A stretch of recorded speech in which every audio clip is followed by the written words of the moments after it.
Banyak orang memulai hidup dengan harapan akan keteraturan. Ada keyakinan diam bahwa kesetiaan membawa kelancaran. Hidup dibayangkan bergerak seiring antara niat dan hasil. Dalam bayangan itu, masa depan terasa dapat diperkirakan. Namun perjalanan sering bergerak di luar bayangan tersebut. Kesetiaan tidak selalu mengurangi tekanan yang muncul. Usaha yang dijaga tetap menghadirkan kelelahan batin.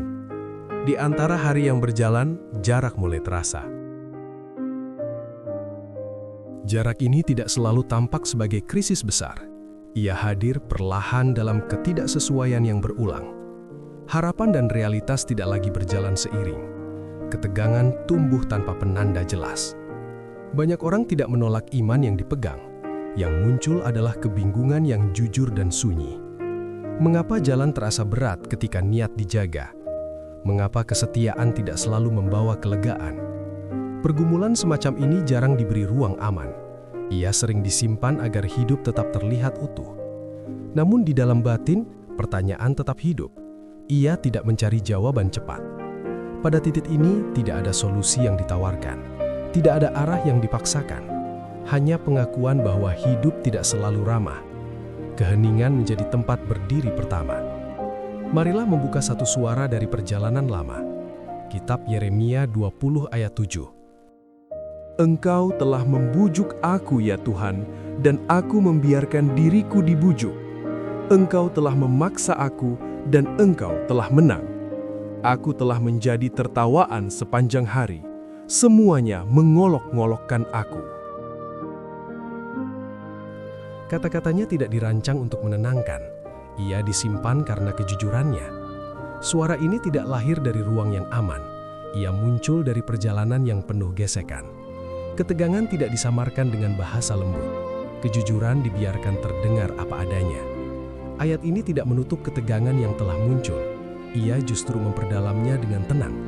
Ia mengingatkan bahwa kelelahan telah lama dikenal. Dari sini, perjalanan bergerak lebih dalam. Kisah ini memperlihatkan dengan sangat jujur bahwa penderitaan tidak selalu lahir dari ketidaktaatan. Yeremia bukan nabi yang menyimpang, melainkan nabi yang setia. Ia tidak hidup dalam dosa atau pemberontakan, tetapi justru menanggung penderitaan karena ketaatannya kepada firman Tuhan. Ia menyampaikan kebenaran yang tidak populer tentang hukuman, pertobatan, dan kehancuran. Dan sebagai akibatnya, ia menjadi bahan ejekan sepanjang hari. Dengan demikian, Alkitab sendiri menolak anggapan bahwa hidup benar selalu identik dengan hidup mudah. Hakikat panggilan ilahi tidak bersifat negosiasi. Panggilan Allah bukanlah kontrak kenyamanan, melainkan penyerahan kedaulatan hidup. Allah tidak menjanjikan Yeremia keamanan sosial atau ketenangan emosional, tetapi ia menuntut kesetiaan penuh. Yang dijanjikan Allah bukan jalan yang lunak, melainkan penyertaan di tengah jalan yang berat. Disinilah iman diuji, bukan ketika hidup terasa ringan, melainkan ketika kehendak Allah bertabrakan dengan kenyamanan pribadi.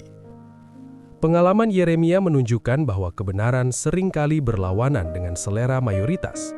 Ia tidak meneguhkan ilusi damai, melainkan membongkar dosa nasional. Dalam dunia yang lebih menyukai penghiburan daripada pertobatan, Yeremia berdiri sebagai suara yang tidak dikehendaki.